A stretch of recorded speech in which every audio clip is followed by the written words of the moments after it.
Pemberian ampunan baik amnesti untuk terpidana Hasto Kristianto dan abolisi untuk Tom Lembong oleh Presiden Prabowo mengejutkan publik. Pasalnya keduanya terlibat dalam tindak pidana korupsi. Bagaimana sebenarnya aturan untuk pemberian ampunan baik amnesti maupun abolisi? Kita akan bahas dengan sejumlah narasumber yang sudah hadir melalui sambungan daring, saudara. Di antara Direktur Parameter Politik Indonesia Adi Prayitno, kemudian Guru Besar Ilmu Hukum Universitas Al-Azhar Indonesia Profesor Suparji Ahmad, dan peneliti Pusat Kajian Anti Korupsi Pukat UGM Zainur Rohman. Selamat pagi, Bapak-bapak. Ya, Pak. Selamat pagi.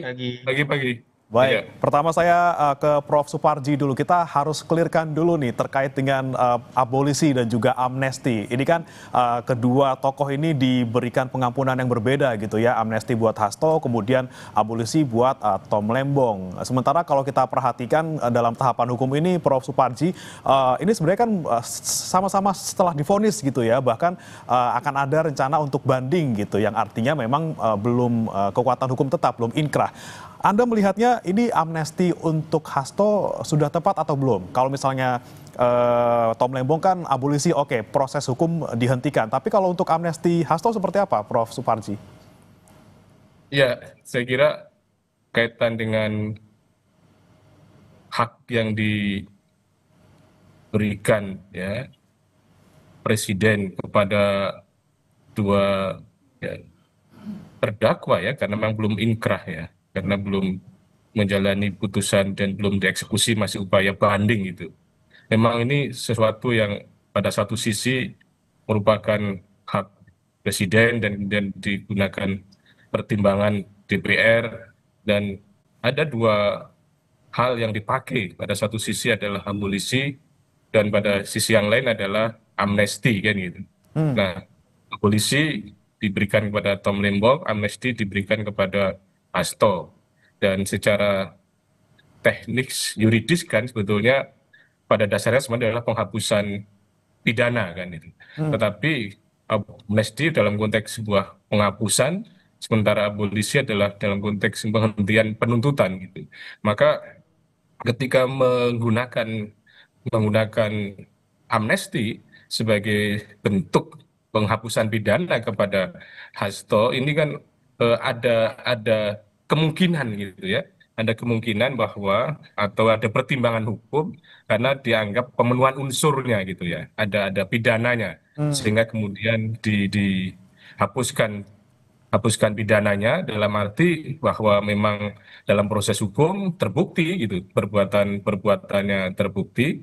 Sementara dalam konteks abolisi ya, yang diberikan kepada Tom Lembong itu karena mendengar bahwa di dalam putusan pengadilan tidak ada mens rea, pada yang bersangkutan tidak mendapatkan keuntungan apa-apa, dan kemudian publik menyuarakan itu, sehingga dengan demikian pada akhirnya dihentikanlah penuntutannya, hentikanlah proses hukumnya, karena dengan menggunakan suara masyarakat bahwa memang unsur-unsur yang dilakukan oleh Tom Lembong atau perbuatan-perbuatan yang dilakukan oleh Tom Lembong itu tidak memenuhi unsur pidana, sehingga Oke, kemudian dihentikan proses hukumnya. oke. Sementara dalam konteks Hasto, bahwa ada uraian-uraian pemenuhan-pemenuhan unsur tadi itu yang kemudian bisa kita tangkap mengapa kemudian ada penggunaan dua istilah yang berbeda dalam konteks dua dua orang tersebut gitu. Tetapi pada Oke. sisi yang lain ya, Jadi kita harus pertimbangannya adalah di hargailah gitu ya ada tidaknya tindakan pembunuhan presiden. unsur pidana di sana ya, Prof. Suparji. Tapi kalau kita lihat mekanismenya, misalnya ini kan sudah ada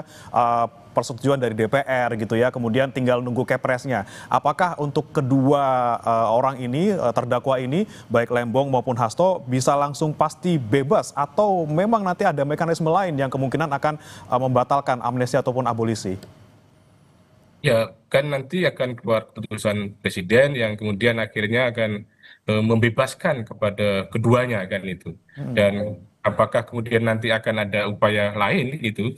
Tentunya dalam konteks ini saya kira memang ini menjadi suatu putusan yang final, tetapi bisa saja nanti ada keputusan presiden kan, bisa saja kemudian misalnya digugat pada petun kan. Ini kan bisa satu putusan yang bisa final individual dan konkret gitu. Tetapi itu antara lain. Tetapi kalau mekanisme upaya hukum luar biasa pada konteks ini memang pada akhirnya sangat sangat bisa saja dibuka peluang kan seandainya ada novum. Tetapi kalau kita cermati ya bahwa proses hukum ini kan sekarang pada tahap banding dan kemudian keluar nanti keputusan presiden tentang amnesti dan kemudian abolisi. Maka upaya hukum apa yang bisa dilakukan dalam sebuah keputusan pejabat tata usaha negara yang final individual dan konkret, maka salah satu peluangnya bisa kemudian digugat tun misalnya saja karena tidak sesuai dengan peraturan perundang-undangan atas asas umum pemerintahan yang baik kan gitu. Atau Oke. pada sisi yang lain, seandainya nanti misalnya eh, PK, tapi PK ini kan pada satu sisi kejaksaan maupun KPK kan sudah tidak ada peluang lagi untuk mengajukan PK. Jadi memang memang ini pada akhirnya sebagai sesuatu yang kemudian akan dilaksanakan dan kemungkinan Oke. akan menjadi sesuatu yang inkrah, artinya tidak teruangnya ada tetapi sangat kecil kemungkinan Oke. terbuka gitu loh. Oke, Gitu. ada peluang tapi kecil, tapi memang kalau untuk upaya luar biasa abolisi dan juga amnesti ini bisa dipastikan akan final gitu ya. Kemudian saya mau ke Mas Zainur Rohman terlebih dahulu. Mas Zainur, ini kan kemudian kita lihat amnesti dan juga abolisi diberikan untuk terdakwa kasus korupsi.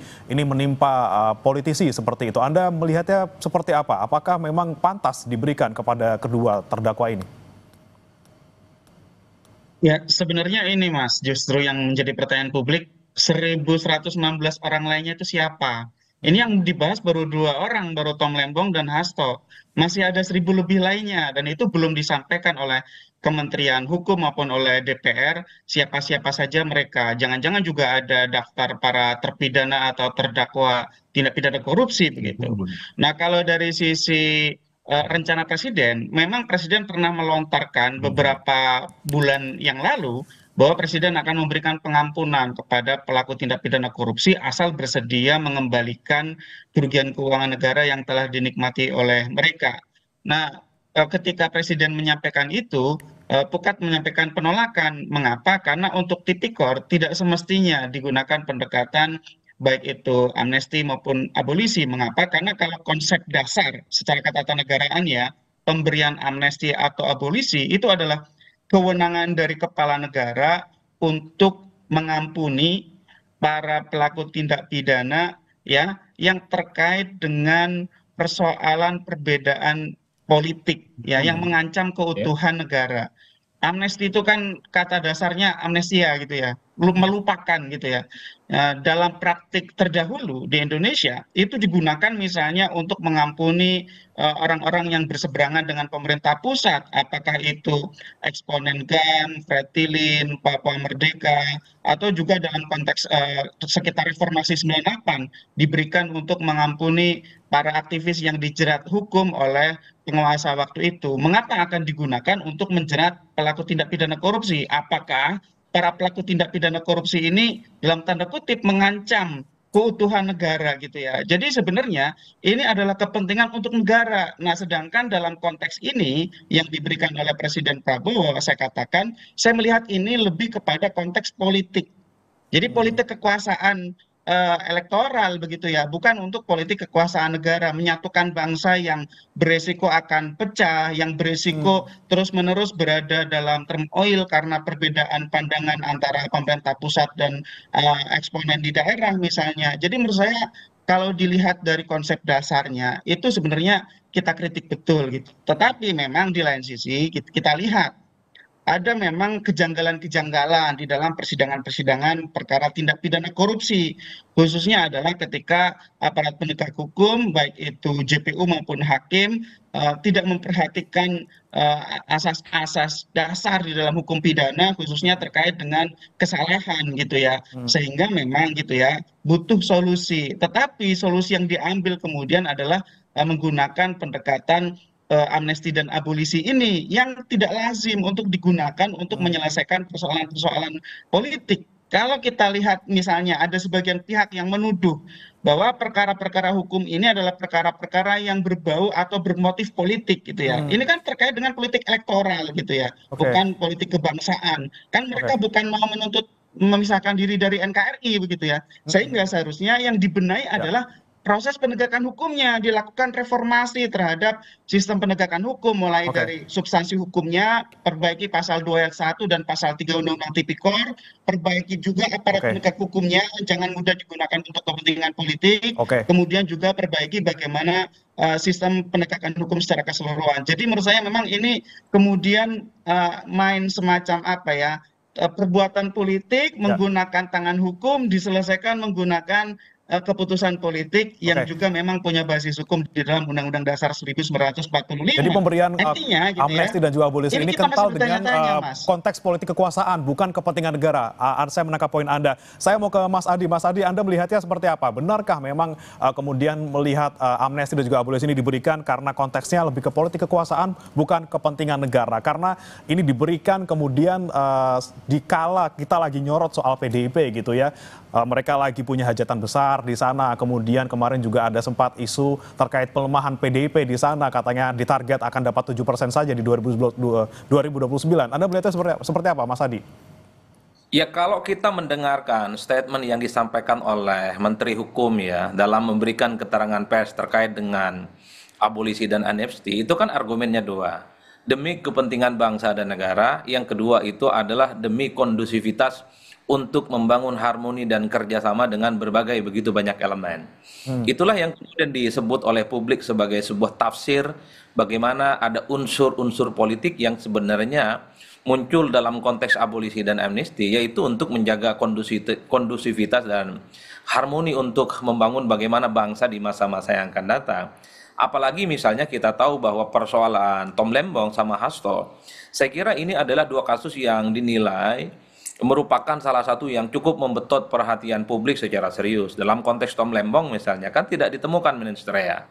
Ada indikasi-indikasi bahwa hakim yang melakukan penindakan itu, penuntutan itu dianggap tidak sesuai dengan kaidah-kaidah keadilan.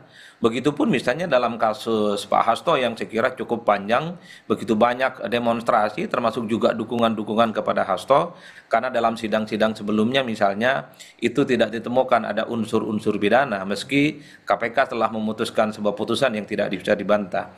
Jadi dua persoalan ini yang memang dalam banyak hal yang kita tahu beberapa waktu yang lalu, kan banyak tuh supaya pemerintah mengintervensi dan ikut campur untuk memberikan rasa keadilan. Nah hari ini kita mendengarkan secara terbuka bagaimana pemerintah sudah memberikan amnesti dan abolisi kepada dua orang, salah satunya di antara begitu banyak yang diberikan amnesti dan abolisi, yaitu tadi untuk menjaga bagaimana harmoni dan kondusivitas. Bahkan kalau kita membaca korespondensi secara historis misalnya, Pak SBY juga sempat memberikan amnesti kan tahun 2005 kepada kombatan BAN, tentu untuk menjaga bagaimana perdamaian ya yang ada di Aceh, dan hingga hari ini kita juga tahu bagaimana GAM itu juga menjadi bagian NKRI yang tidak bisa dipisahkan. Di Amerika Serikat dulu ada yang disebut dengan Presiden Gerald Ford ya, yang juga memberikan amnesti bagi penolak wajib militer di era pemerintahan di Perang Vietnam. Begitupun Nelson Mandela, kan kita juga ingat dia membentuk semacam Truth and Reconciliation Commission untuk memberikan ruang semacam pengakuan dan ampunan demi menutup luka supaya kasus apartheid itu tidak melahirkan dendam yang cukup luar biasa. Jadi secara kesimpulan sebenarnya kalau ini mau ditafsirkan secara politik, tentu untuk menjaga harmoni dan kondusivitas, terutama terkait dengan kasus-kasus hukum kepada orang-orang tertentu yang dinilai kasusnya itu dianggap kontroversial, tidak melahirkan keadilan, dan itu tujuannya adalah semuanya supaya bisa guyup dan bisa kerjasama. Tapi Mas Kan itu Adi, yang bisa dilakukan punten oleh Mas publik. Adi, saya potong Mas Adi, tapi kan ada juga pernyataan yang menggelitik dari Menteri Hukum yang mewakili pandangan Pak Prabowo bahwa alasan pemberian amnesti dan juga abolisi ini terkait dengan kerjasama kolektif termasuk dengan seluruh elemen politik. Terlebih setelah kemudian ada kemarin diberikan persetujuan oleh DPR, Pak Sufmi Dasko, Wakil Ketua DPR kita, kemudian memposting foto bersama dengan sejumlah tokoh.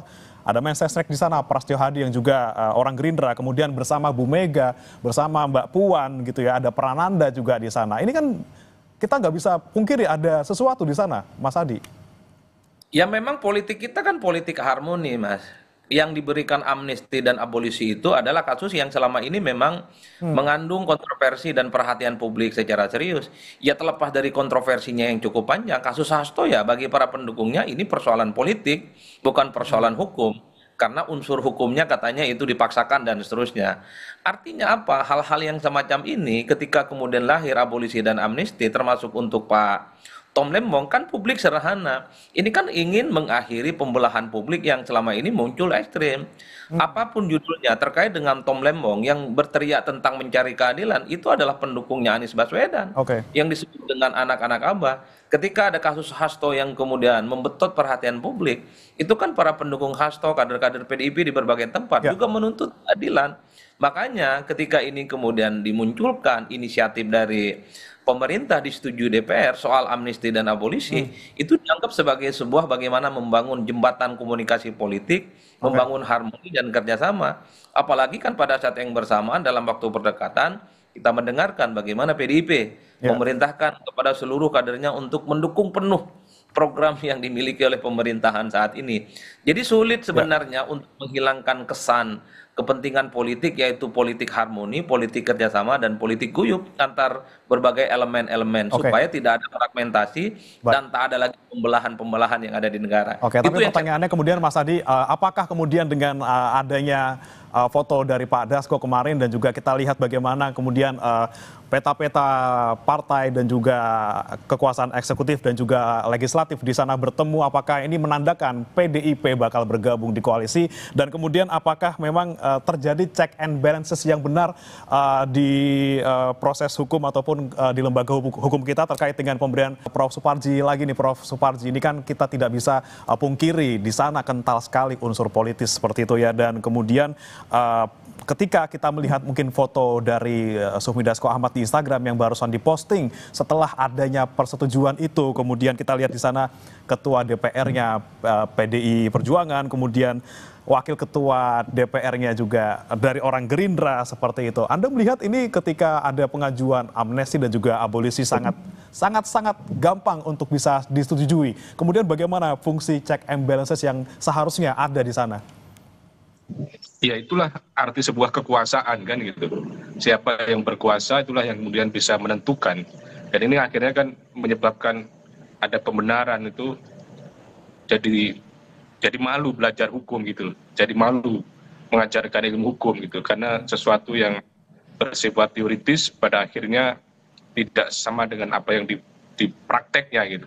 Dan ini kan menjadi sesuatu yang kemudian akhirnya benar-benar menjustifikasi dan mengeneralisasi hukum itu adalah produk politik gitu lah. Bahwa kalau hukum produk politik pada konteks misalnya pembentukan peraturan perundang-undangan sampai kemudian akhirnya putusan pengadilan pun direvisi dengan satu kekuatan politik. Jadi menurut saya ini adalah sebuah catatan yang harus kemudian dipertanggungjawabkan dalam sejarah gitu loh. Bagaimana pada akhirnya pejabat atau kemudian penguasa ini memberikan semacam pembelajaran, semacam teknik pengelolaan negara yang kemudian betul-betul bersandar pada teori dan filsafat bernegara maupun ilmu. Nah, pada sisi yang lain kalau kita cermati bahwa memang akhirnya kan ini sebuah barter kan gitu loh. Sebuah barter politik kan gitu. Barter antara kepentingan politik dan barter antara keputusan hukum gitu. Bahwa akhirnya kan negosiasi sebuah transaksi dukungan politik dan pembebasan terdakwa tadi itu. Jadi menurut saya ini adalah sebuah mekanisme yang sebetulnya tidak sesuai dengan fitrah dari abolisi dan amnesti itu, yang pada dasarnya demi kepentingan umum yang lebih besar kan gitu. Mungkin saja ini bisa dijustifikasi memang bangsa dan negara butuh kerjasama, butuh kolaborasi, butuh koalisi besar. Akhirnya jangan sampai ada oposisi, semuanya akhirnya dirangkul, dan syaratnya merangkul adalah adanya pembebasan tadi itu. Tadi itulah yang menurut saya perlu ada sebuah pertanggungjawaban yang secara ilmiah, secara yuridis dari pembuat kebijakan ini. Sehingga kita ini yang mengajarkan di dunia kampus ada landasan yang bisa dipertanggungjawabkan secara objektif dan rasional. Gitu. Oke.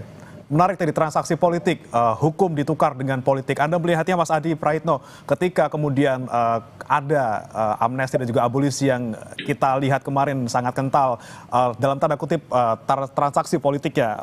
Benarkah nanti bakal PDIP bergabung bersama koalisi Pak Prabowo?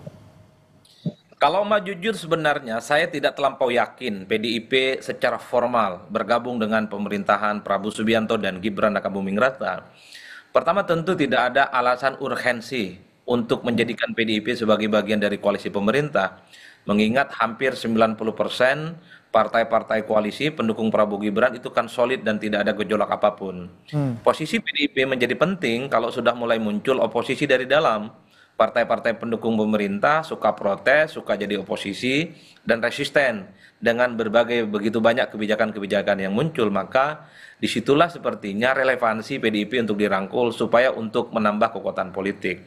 Nah yang kedua, secara prinsip kalau kita mau jujur sebenarnya, tanpa bergabung secara formal sekalipun, PDIP itu dalam banyak hal sudah memberikan dukungan penuh secara total terkait dengan kebijakan-kebijakan strategis pemerintah. Kita bisa cek satu-satu. Ketika ada kenaikan PPN 12% beberapa waktu yang lalu, itu kan didukung secara penuh. Tak satu pun kader dan elit-elit PDIP itu protes. Ketika misalnya ada revisi Undang-Undang TNI, yang paling depan wajah yang kemudian mempelopori revisi undang-undang ini adalah kawan-kawan PDIP. Begitupun program-program lain, soal program makan bergizi gratis, sekolah rakyat, kemudian penurunan tarif dan seterusnya. PDIP mendukung secara penuh.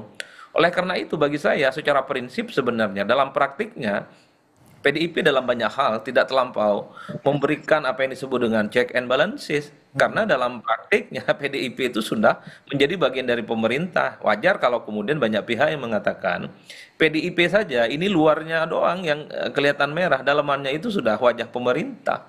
Inilah yang saya kira bagi saya tanpa harus ada abolisi ataupun amnesti yang muncul sehari dua hari ini, secara praktik misalnya kita bisa melihat bagaimana memang PDIP ada kecenderungan untuk siap bekerja sama dengan pemerintahan Pak Prabowo dan Gibran di masa-masa yang akan datang. Oleh karena itu sekalipun ada amnesti misalnya kepada Hasto, bagi saya ini tidak akan misalnya akan membuat otomatis PDIP menjadi bagian di dalamnya. PDIP sepertinya menjaga jarak dengan kekuasaan, ingin terlihat berada di luar. Tentu secara praktek mereka akan memberikan dukungan secara penuh. Instruksi itu disampaikan ketika di Bintek misalnya di Bali beberapa waktu yang lalu, meminta kepada seluruh pengurus, fungsionaris dan seluruh kader PDIP tegak lurus dengan semua program-program yang dimiliki oleh pemerintah saat ini. Bagi saya itu clear, sebuah statement, sebuah manifesto bagaimana PDIP sebenarnya sudah menjadi bagian dari kubu pemerintah tanpa harus ada menteri yang ada di dalamnya. Oke, transaksi politik dalam tanda kutip ini memang kalau di sisinya Pak Prabowo tidak terlalu butuh gitu ya kalau kata Anda, karena memang sudah dapat dukungan yang luar biasa 90% lebih gitu ya. Kemudian tapi dari sisi lain gitu Mas Adi, kalau Anda melihatnya dari PDIP-nya sendiri kan memang sebenarnya lagi butuh nih dalam tanda kutip. Tolong dong bebasin Pak Hasto gitu ya, karena sekarang lagi gonjang-ganjing partai saya kalau tidak punya sekjen gitu. Mas Adi. Ya Mas? Ya Mas Adi, kalau Anda melihat kepentingan yang lebih besar sebenarnya ada di PDIP ketika ada transaksi dalam tanda kutip transaksi politik ini, ketika kita lihat pemerintah memberikan amnesti kepada Pak Hasto. Memang yang lebih butuh tuh PDIP-nya atau seperti apa Mas Adi? Ya kalau mau jujur sebenarnya ini semacam mutual interesting, sama-sama membutuhkan supaya tidak ada ekses-ekses negatif yang mengarah kepada dua belah pihak. Kalau kita mau jujur Mas, persoalan kasus Hasto ataupun Tom Lembong ini kan yang disalahkan adalah pemerintah. Sekalipun umur pemerintah hari ini kan seumur jagung, baru sebatas 10 bulan. Dan yang dalam banyak hal-hal yang terkait dengan peristiwa hukum itu kan dikaitkan dengan pemerintahan sebelumnya. Tapi kan pemerintahan saat ini tidak berhenti, terus dikritik, terus dibully. Dan bahkan misalnya diminta untuk melakukan intervensi terkait dengan persoalan Tom Lembong ataupun Hasto karena dinilai tidak memenuhi unsur keadilan. Itulah yang sepertinya ingin dihindari. Hal-hal yang selama ini viral di kalangan publik dan kebetulan kasus dua figur ini kan membetot perhatian publik karena dianggap sebagai dua faksi dalam Pilpres 2024 yang lalu. Sementara pada saat yang bersamaan harus kita juga akui Pak Hasto ini per hari ini itu masih sekjen PDIP. PDIP hanya ingin memberikan pesan bahwa Hasto itu adalah bagian dari salah satu denyut nadi dan jantung kekuatan politik mereka. Jadi sekalipun sudah ditetapkan sebagai tersangka, Pak Hasto itu tidak pernah diganti posisinya. Tidak ada PLT yang menggantikan posisi sekjen di PDIP. Ini kan menegaskan bahwa persoalan Hasto adalah persoalan PDIP. PDIP menjadikan persoalan Hasto itu bukan persoalan hukum, tapi murni persoalan politik yang harus dicarikan bagaimana jalur keluarnya untuk mendapatkan keadilan. Ada simbiosis mutualisme ya antara pemerintah maupun PDIP. Ya, Tapi tidak perlu bergabung gitu Mas Adi ya? Ya tidak harus perlu bergabung. Sepertinya PDIP masih jaim untuk menjadi bagian dari pemerintah ya secara formal. Ya. Tapi secara prinsip, secara praktik, saya hakul yakin kalau kita melihat rekam jejak selama 10 bulan, PDIP sudah memberikan dukungan secara penuh terkait dengan program-program strategis pemerintah dan itu yang terjadi. Oke, baik. Saya ke Mas Zainur lagi. Mas Zainur, ini kan lagi-lagi kita menyoroti adalah upaya hukum luar biasa, tindakan hukum luar biasa diberikan untuk 2 terdakwa kasus luar biasa yang mana korupsi gitu ya. Dan lagi-lagi unsur politik di sini kental adanya, kita lihat bersama-sama jelas di depan mata gitu ya. Kemudian ke depannya gimana nih Mas Zainur? Kalau misalnya Pak Prabowo bilang punya janji untuk memberantas korupsi, tapi dengan kemudian memberikan amnesti dan juga abolisi kepada 2 terdakwa korupsi, ke depannya seperti apa? Ya, yang pertama kan dari prinsip equality before the law ya, bahwa ada persamaan di hadapan hukum sebagaimana Undang-Undang Dasar 1945. Dengan pemberian amnesti dan abolisi kepada 1.000 orang lebih itu kan artinya dikesampingkan. Nah, dikesampingkan prinsip persamaan di depan hukum. Bagaimana dengan perasaan para terdakwa dan terpidana lainnya? Apakah itu terdakwa dan terpidana tipikor atau tindak pidana yang lain? Apalagi ada sekian banyak misalnya aktivis di bidang agraria yang terjerat kasus hukum, aktivis lingkungan, orang-orang yang mempertahankan ruang hidupnya, masyarakat hukum adat, itu kan banyak sekali yang berkonflik ya, berkonflik dengan perusahaan, berkonflik dengan pemerintah, bahkan ada yang berkonflik dengan militer misalnya gitu ya, terkait dengan perebutan lahan misalnya. Bagaimana perasaan mereka ketika kemudian ada orang-orang memiliki kasus politik kemudian diberikan amnesti dan abolisi. Saya setuju agar kasus-kasus yang janggal itu dikoreksi. Tetapi cara koreksinya itu yang harus betul. Cara koreksinya adalah menggunakan mekanisme hukum, gitu ya. Jadi kasus hukum itu diselesaikannya dengan cara hukum. Ketika misalnya akan dilakukan penuntutan oleh kejaksaan terhadap perkara-perkara yang ada nuansa politiknya sangat kuat, sedangkan bukti hukumnya sangat lemah, ya seharusnya aparat penegak hukum itu yang kemudian diperbaiki, direformasi, dikendalikan agar mereka tidak abuse of power, begitu ya. Di dalam kebetulan saya punya pendapat yang berbeda terhadap 2 perkara itu ya, perkara Tom Lembong dan perkara Hasto gitu ya. Kalau perkara Tom Lembong saya berpendapat memang mens reanya tidak terpenuhi. Tapi kalau dari awal, mohon maaf saya berbeda dengan banyak orang, untuk kasus Hasto itu, untuk kasus penyuapannya memang ada di sana ya, ada kasusnya begitu ya. Dari tahun 2020 kita sudah berteriak agar itu diproses hukum gitu ya. Oke, jadi Nah, sebenarnya bagaimana dengan kemudian ketika ada kejanggalan tidak harus dengan lagi-lagi upaya hukum luar biasa yang dilakukan, tapi lagi-lagi harusnya mekanisme hukum yang di sana yang berjalan gitu Mas Zainur ya? Betul, ke depan kalau seperti ini akan digunakan terus-menerus Mas, gitu ya. Ke depan ada kebutuhan politik untuk mengendalikan orang, menundukkan orang. Jadi tuman gitu ya kalau kita misalnya ujuk-ujuk sedikit-sedikit kasih ampunan gitu, apalagi ada unsur politis di sana. Betul. Baik, saya tangkap maksud Anda Mas Zainur. Terima kasih Mas Zainur Rohman, peneliti Pukat UGM, kemudian yang sudah bergabung juga Mas Adi Praetno, Direktur Eksekutif Parameter Politik, dan juga Prof. Suparji Ahmad, Guru Besar Ilmu Hukum Universitas Al-Azhar sudah bergabung bersama kami di Sapa Indonesia Pagi. Kita lihat nanti seperti apa ke depannya. Selamat pagi Bapak-Bapak. Pagi. Selamat pagi.